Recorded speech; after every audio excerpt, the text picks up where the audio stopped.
Isabel Verde está con nosotros esta mañana, terapeuta del lenguaje, y siempre es importante pues saber, porque además muchos pequeñitos, muchos niños desafortunadamente tienen problema con el lenguaje. El día de hoy el tema es interesante, terapias de audición y el método auditivo verbal. ¿Cómo estás, Isabel? Gracias por acompañarnos. Hola, Amelia, muchas gracias por invitarme. Al contrario, ¿cuál es este método auditivo verbal? Bueno, fíjate, este método a mí me encanta porque se trata, ¿no?, de entrenar a los niños a través de los aparatos auditivos o del implante coclear a identificar, discriminar, ¿no?, y detectar los sonidos del ambiente para así poder hablar. Okay. ¿No? Estamos hablando de niños que tienen problema con la audición. Con problemas con la audición. ¿Que oyen poquito o que no oyen nada? Exacto, todo va a depender.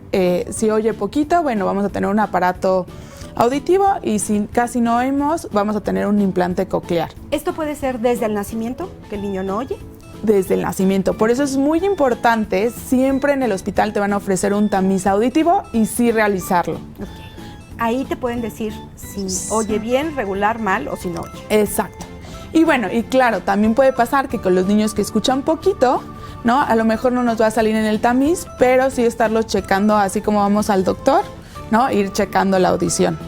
¿Por qué? Porque este método auditivo verbal solo va a funcionar si lo agarramos a tiempo, ¿no? ¿Qué es a tiempo, Isabel? A tiempo es antes de los 3 años. Antes de que, bueno, la mamá o el papá, el que cuida al bebé, obviamente a esta edad ya se entera si no oye bien. Ya se entera, pero claro que nos puede pasar, es lo interesante de la audición. Si tenemos una pérdida leve, ¿no?, todos los sonidos del lenguaje, del habla, no están en la misma frecuencia. Entonces, ¿qué nos puede pasar? Que a lo mejor sí escuchamos el ruido del avión, del camión, o lo que suena fuerte, podemos escuchar ciertas letras, pero a lo mejor va a haber la S, está en una frecuencia donde es difícil, entonces a lo mejor y no la vamos a escuchar y nos vamos a guiar como en que no dice la S, ¿no?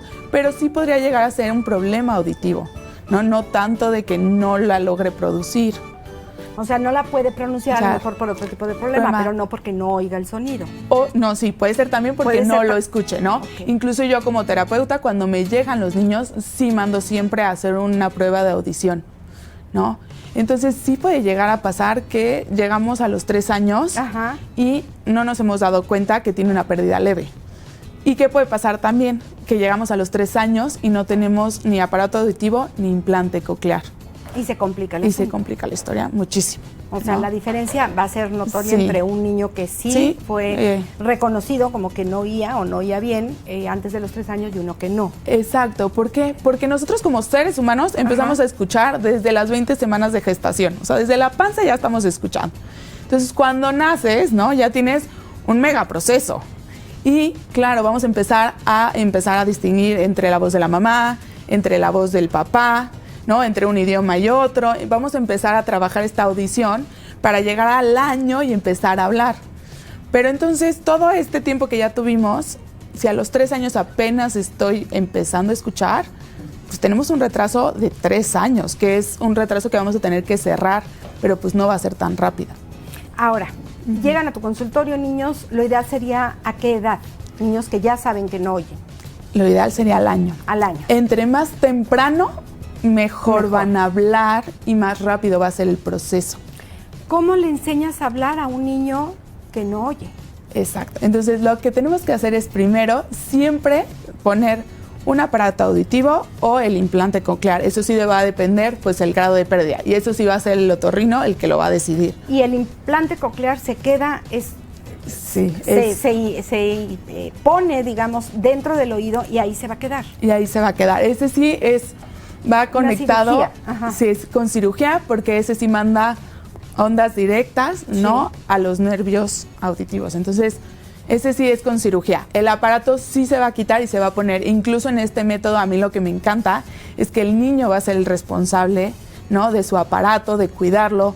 Es ahora sí que es un medio con el que se va, ¿no?, a comunicar. Y seguramente lo cuidan más que muchos adultos, ¿no? Muchísimos Porque él sabe que sin esto no oye. Exacto. Entonces lo cuida y se lo pone. Sí, y de hecho él tendría que saber cuándo se les acabaron las baterías, cómo cambiar las baterías, ¿no? Y lo aprende. Y lo aprende, porque es parte del método. Ok, entonces, llega un pequeñito contigo. Pongamos un ejemplo de qué edad te gusta. Al año. De los 3, al año. Vamos a ponerlo desde bajito. Vamos a ponerlo desde el año. tiene implante coclear o aparato, ¿va a ser lo mismo, el mismo resultado? Sí. Para lo que tú haces con ellos. Para lo que yo hago, sí, Ok. va a ser el mismo. ¿Qué haces con ellos? ¿En qué consiste? Entonces, el método consiste en trabajar con los papás. Realmente los que van a guiar son los papás. Ok. ¿Por qué? Porque los papás van a crear este ambiente auditivo en el que va a estar el niño, ¿no? Entonces, lo primero que vamos a hacer es que entrenar al niño, por así decirlo, a empezar a detectar los sonidos, ¿no? Entonces, vamos primero a checar que los aparatos funcionen, porque va a ser nuestra rutina del día a día.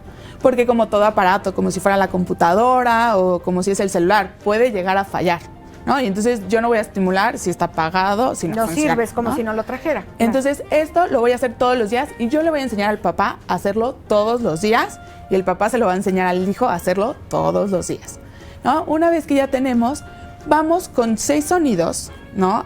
A estimular la audición, a ver qué nos está detectando. Estos 6 sonidos fueron inventados por un doctor, el doctor Ling, y lo que hace son los 6 sonidos que están en toda la gama del habla, ¿no? Entonces yo quiero saber que va a escucharme todos los sonidos del habla, no importa en qué frecuencia esté, ¿no? Entonces yo lo que voy a hacer es entrenar. Entonces a lo mejor al principio voy a empezar con el niño, ¿no? Volteado, porque lo que queremos aquí es que trabaje mucho el sentido de la audición. Ya después sí voy a trabajar el de la vista, porque... O sea, no se trata de que te lea los labios. No se trata de que lea los labios. Yo quiero que use la audición. La audición, de acuerdo. Entonces, esto es lo padre, porque al final y al cabo ya después sí va a tener que leer los labios, porque al final todo el mundo lo hacemos, ¿no? Sí nos guiamos. Pero ahorita solo queremos la audición, como un niño normal, ¿no? Entonces, a lo mejor me voy a ir pocos metros atrás y yo voy a ir diciendo, ¿no? Todos los sonidos. Estos 6 sonidos. Estos 6 sonidos. Ajá. Claro, lo tengo que entrenar un poco para que cada vez que escuche un sonido me meta a lo mejor una pelotita en un frasco o el típico jueguito de los aros y me lo meta, ¿no? Entonces, poco a poco yo voy a ir entrenando esta audición y cada vez lo voy a ir haciendo desde más distancia, ¿no? Yo quisiera a lo mejor que me pueda escuchar desde 3 metros, ¿no? Todos los sonidos, irlo haciendo. Una vez que el niño ya logra detectar todos estos sonidos, nos vamos a ir a lo mejor con sílabas. ¿Cuáles son estos sonidos? Los sonidos son la S. O sea, y yo voy a hacer la sh, ¿no? Sh, tal cual.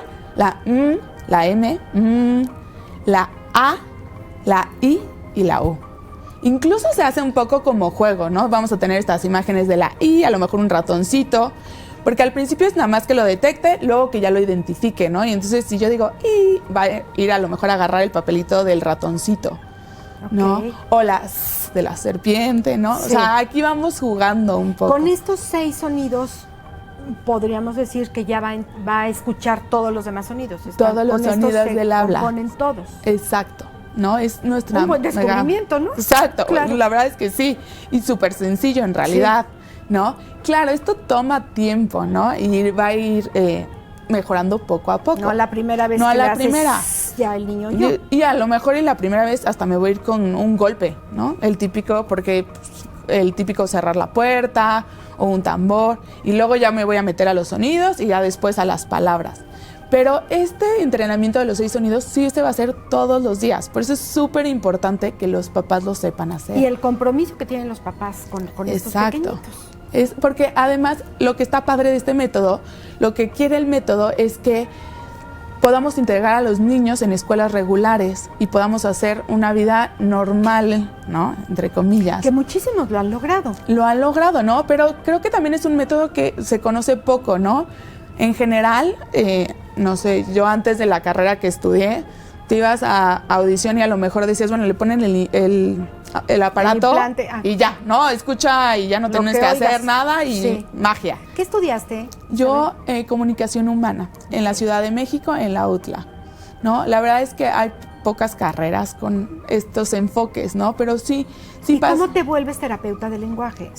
¿Te has preparado en otros estudios o dentro de comunicación humana ya puedes hacer todo esto, estas terapias? Dentro de comunicación humana, literal la carrera está enfocada en terapia del lenguaje, audición y aprendizaje, porque al final, al cabo, todo es integral, ¿no? Entonces, y lo que queremos es que el pequeñito que nació sin oír o por algún medicamento, todavía pasa esto. Mucho, sigue pasando muchísimo, ¿no? Es una pena, ¿no? porque se saben muchos de los medicamentos que afectan la audición. Sí. Entonces realmente sí. Sí, pero bueno, ya sea que nació sin oír o que se volvió sordo el niño, porque además hay que decir las cosas como son, ¿no? Tienen palabra las enfermedades y los síndromes y los problemas. Entonces, un niño puede ser que oiga poco, que no oiga nada y se llama sordera, ¿cierto? Ok. Entonces, un niño sordo ya con el implante o con el aparato le haces estos sonidos. Sí. Y después, ¿qué esperas de este niño? Bueno, esperamos que empiece a escuchar, ¿no? Y entonces empiece a funcionar la terapia del lenguaje. Va a tener un desarrollo, ¿no? Como cualquier otro niño. Y vamos a seguir las mismas etapas de desarrollo del lenguaje que con los otros niños. Pero claro, a lo mejor el niño llegó a los 3 años. Su edad cronológica va a ser de 3, pero su edad auditiva, 0 meses, ¿no? Claro. Entonces vamos a ir estimulando los mismos pasos que haríamos con un bebé, ¿no? Porque de que empieza a oír estos 6 sonidos a que los pueda decir, pasa mucho tiempo. Va a tener que pasar mucho tiempo. Claro, ¿qué pasa? Pues si son muy chiquitos, ¿no? El cerebro es increíble, es súper moldeable, entonces va a ser mucho más rápido. Claro. Y este método, por lo mismo, ¿qué pasa si yo llego a los 6 años y apenas le puse el implante? Pues sí es ya muy tarde, ¿no? Ya nuestra plasticidad cerebral no es la misma, entonces va a ser mucho más complicado. Claro, este método también no solo se utiliza en niños, también se puede utilizar en adultos. Porque ¿qué pasa si a lo mejor yo escuché toda la vida y por algún accidente o por la misma edad, ¿no? Me quedo sin escuchar, me ponen el implante coclear o aparatos, puedo tomar el método porque yo ya tuve un entrenamiento previo y ya tuve mi etapa de escuchar, ¿no? Pero si nunca he escuchado y llego a los 6, es mucho más complicado, ¿no? Claro. O sea, aquí hay que detectarlo lo más temprano posible y hay que ir con los especialistas lo más temprano posible. Que también los pediatras pues podrían ayudarnos mucho. Mucho. Un niño que antes de los 3 años está en terapia contigo, ¿cuándo esperas que pueda hablar? La verdad es que va a depender de todos los niños, pero sí a lo mejor al año pues, estamos empezando a ver que habla. La verdad es que sí es un método y te digo, hay muchos casos, sobre todo en Estados Unidos, que qué pasa que lo detectan mucho más rápido, ¿no? Que hasta se ve que hablan, ¿no? Y su voz es muy parecida a la de nosotros, a los de los norma oyentes. ¿Por qué? Porque al final, al cabo, lo que tú haces, tú hablas y te escuchas y te estás regulando. Entonces, si empiezo desde chiquito, en realidad, casi no parece que tenemos un problema. Y estos aparatos auditivos o el implante coclear, pues sustituye a nuestro oído normal. Entonces, no tendría por qué ser muy diferente el aprendizaje de hablar. Exacto. Y ¿sabes qué? Lo que pasa también muchísimo, ahorita que mencionas los aparatos, es lo más esencial el aparato. Y muchas mamás lo que les pasa es que les da miedo a se ve feo, como lo van a ver, se van a dar cuenta. Pues se ve, ¿no? peor si le interesa cómo se vea, porque yo digo aquí, a mí lo que me interesa es que el niño oiga y que el niño hable, si es mi hijo. Si lo ven feo es problema del que lo ve. Sí, y sobre todo no podemos seguir con estos tabús. No, ya, por favor, sí, es que me van a ver, pues sí, el niño no oye, así como tú a lo mejor tienes otra deficiencia, que no piensas bien y que discrimines. Exacto, y no se peor. nota. Claro. Entonces sí, es de los mayores problemas que tenemos, ¿no? A lo mejor un poco esta negación a ponerle al niño el implante o el aparato, ¿no? Y sobre todo, te digo, por el se ve feo, que dices... Es lo de menos, ¿no? Claro. Le va a cambiar la vida drásticamente, va a poder llevar una vida normal. Es la diferencia entre que oiga y que no oiga. Sí. Y una persona que no oye, y lo vemos con adultos mayores, personas de la tercera edad que por obvias razones van perdiendo o vamos perdiendo la audición, está como que está y no está. Está fuera de la plática, está fuera de la conversación, no la pasan bien. Sí. Entonces... Y sobre todo hay formas de comunicarse sin hablar, ¿no? Claro, existe la lengua de señas, y en muchísimos casos está increíble y en realidad pues sí, todos deberíamos de tener este conocimiento, pero también es una realidad que en México casi nadie conoce la lengua de señas. Casi nadie, a menos que tengas un problema de audición. Me gustaría para la próxima vez si pudiéramos hablar, si pudieras hablar de sordera en la tercera edad. Sí, porque mucho te dicen, o sea, es que ya no ve, cómo está bien de salud, pero no ve, y aceptas los lentes, pero el asunto de la audición... Pues no oye porque también se endurece, todo se va dejando de servir, ¿no? Todo por servir se acaba y acaba por no servir. Dicen, ¿podríamos hablar en la sordera por tercera edad? Sí, la verdad es que sí, porque además también pasa, ¿no? Que por fin llegan a ponerse a aceptar como este aparato ¿Y qué pasa? Que no me funciona el aparato. Claro. ¿no? Entonces, hasta la También elección. sucede. Entonces, sí, es un tema muy ¿Y también lo interesante. tratas tú? Sí, la verdad es que también se puede, ¿no? Yo no pongo los aparatos, No, pero claro, hay pero- lugares donde, y la terapia también La puede terapia sí. ser. Sí. ¿En dónde te encontramos, Isabel Verda? Bueno, en Instagram, en creare.kids. Creare.kids. Y por correo isa.verda@hotmail.com. Y ojalá que papás detecten a tiempo, por favor, si su pequeñito habla o no, escucha o no escucha, porque se va a traducir en que si va a hablar o no va a hablar. Exacto. Y pues que se vea feo, pues que se vea feo. Exacto. No, es lo de menos. Muchísimas gracias, Isabel. Hasta la próxima. Gracias.